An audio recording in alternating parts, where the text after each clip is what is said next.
Freddie Mac just came out with a new study saying that we need 1.5 million housing units available on the market in order to bring things back to a balanced market. In order to balance out both the rental market and the for sale market across the country, we need 1.5 million total housing units. Now, this is both half of are units for sale that we need, half of this are units for rent that we need, according to Fannie Mae. Now, one thing to note is these are not total units, right? We don't only need 1.5 million total units on the market.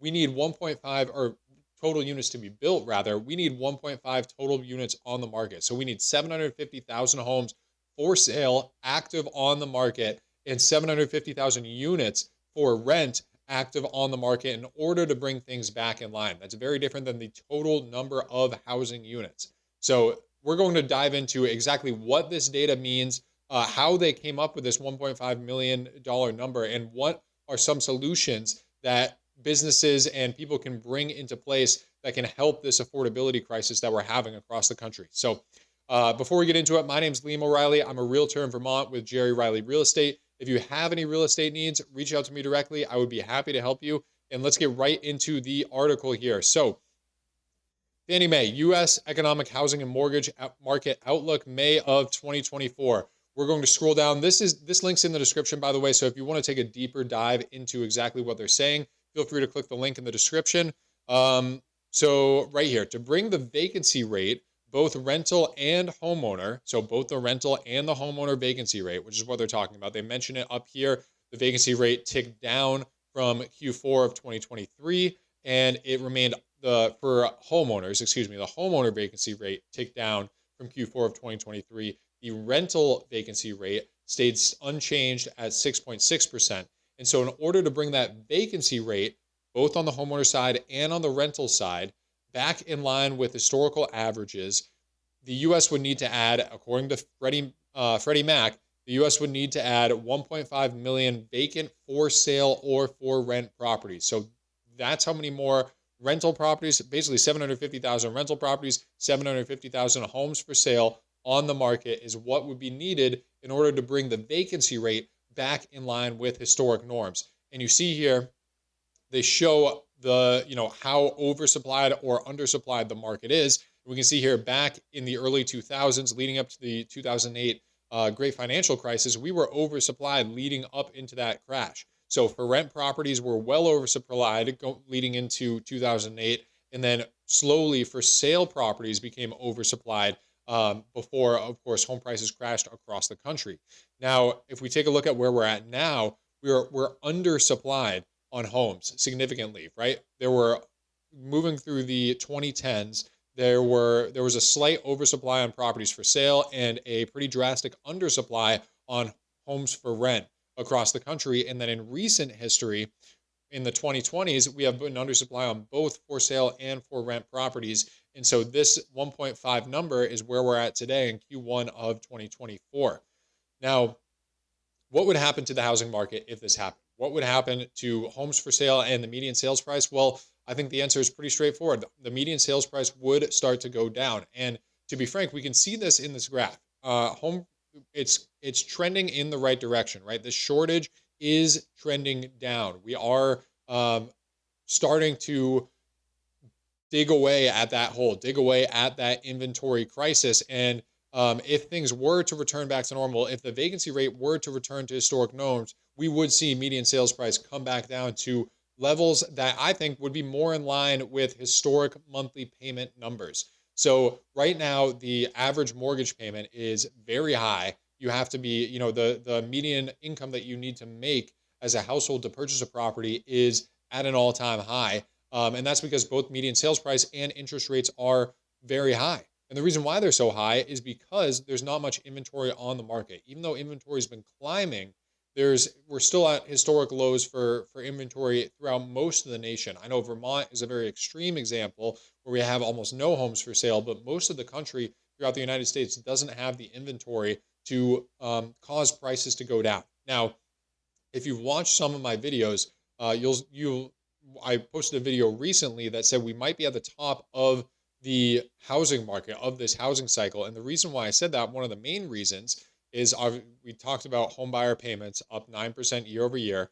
But when we take a look at active inventory, look at that huge gap in active inventory from years past. Even in 2023, last year, we're up 15% in active homes for sale year over year. Now, this number seems to be stabilizing, but June is one of the busiest months of the year. We're in the spring slash early summer market right now, which is typically the busiest time for real estate. And the fact that inventory is up 15% over the busiest time of the year means that when things start to slow down, we might see inventory across the country start to tick back up, which means the more options that people have, the more sellers have to compete with other sellers out there. Whereas over years past, there hasn't been any inventory on the market, so it's been a seller's market. Sellers can dictate things, but if inventory were to get back to those historic norms, if the vacancy rate was to get back to historic norms, then we would see median sales prices start to come down.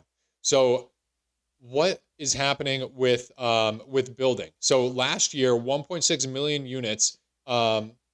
Excuse me here. A total housing stock was at 146 million units as of Q1 of 2024, an increase of 1.6 million units compared to the same time last year.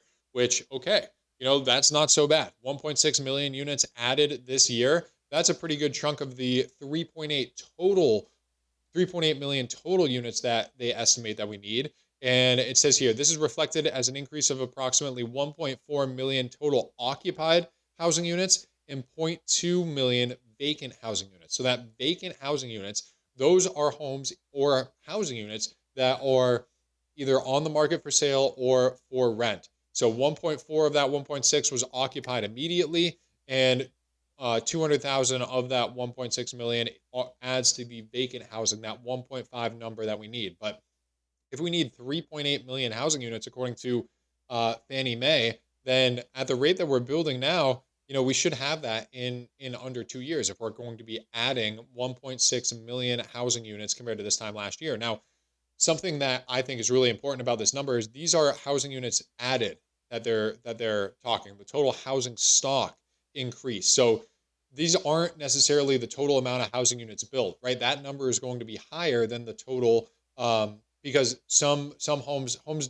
deteriorate over time. So as we go through year after year, there's going to be a certain amount of homes that are taken out of the housing stock because they're unlivable, they haven't been well maintained. And so a certain amount of stock is removed from the housing stock each year. And then we need to build new housing to at least replace that stock. And then anything that we build on top of that adds to the surplus of the total amount of housing stock in the country. So the fact that we built 1.6 million housing units is very encouraging. Now, they say up here that construction starts decreased by the largest monthly decline since May of 2022. And multifamily starts also decreased since May of 2022. Now, when we take a look at both multifamily starts and single family starts, these are the numbers from the Fred's website that show multifamily starts. So we see a big decline in new multifamily units coming to the market. So this is primarily the rental market.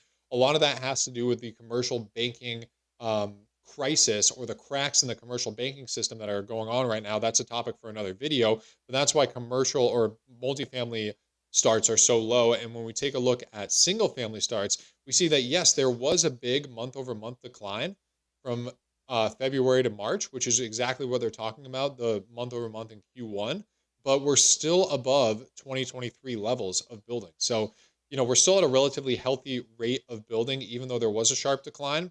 So I think, if we keep building at the rate that we're building, eventually we will build ourselves out of this housing crisis. Now, some of the recent restrictions that have been lifted in cities, allowing for more building and allowing for higher density in major cities across the U.S. is very beneficial for adding more homes. But I think something that could be even more beneficial are these manufactured or modular homes across the country. So this is a company that reached out to me last week, actually, Clayton Homes.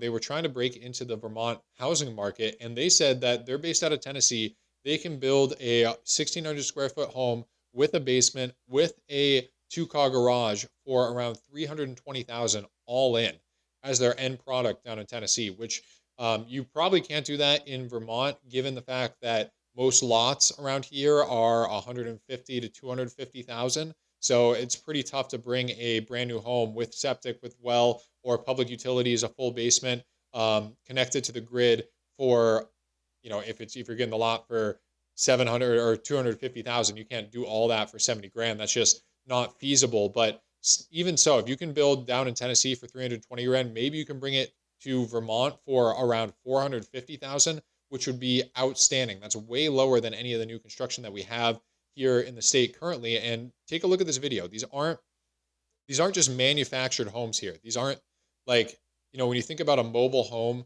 or a trailer, that's what you think of when you think of modular homes. But when you take a look at this video, I mean, these homes, they look like good ranches. They're not huge. He said about 1,600 square feet, 2-car attached garage, but still, I mean, if you could get this for 450,000 here in Vermont, a brand new build, this would sell like crazy. Now, Vermont has a modular home company that's pretty good, and we'll take a look at some of their floor plans here just so you can see what the builds look like. Excuse me, but they look like regular homes. I mean, take a look at this. Mount Holly, that design, that looks like a regular home. Ridgefield, this does not look like a typical mobile home build. This looks like a stick-built home that you would see, anywhere across the country, a classic New England style build. And so I think these modular homes, building the home, basically what they're doing is they're building a stick-built home, a traditional style stick-built home, but they're building it inside of a factory.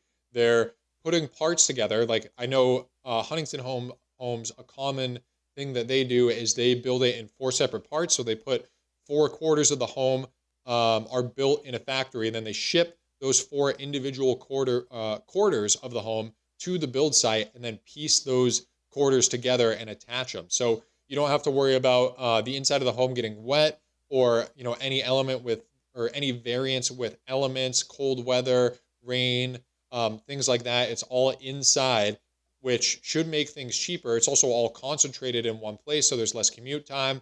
I think it's a good way to eventually bring cheaper housing to people across the country. Now, Huntington Homes is much more expensive than Clayton Homes, but they offer a wider variety of properties to choose from. So it's probably a little bit cheaper than hiring a private builder, but it's not going to be nearly as affordable as Clayton Homes. But a company like that, like Clayton Homes, who, even if they're based out of Tennessee, I mean, I believe the cost of living in Tennessee is lower than it is in the Northeast. So, I mean, if the cost of construction is lower down there, if the cost of labor is lower in Tennessee, and then they could ship those products up to the Northeast, I mean, those would sell like crazy if they're able to make it work. So I think that could be a great solution to the housing, especially in the Northeast of the United States, but really across the country. So anyway, thank you guys so much for watching. I hope you got something out of this video. Leave me a comment. Let me know what you think. I love hearing from you folks. Other than that, I'll see you in the next video.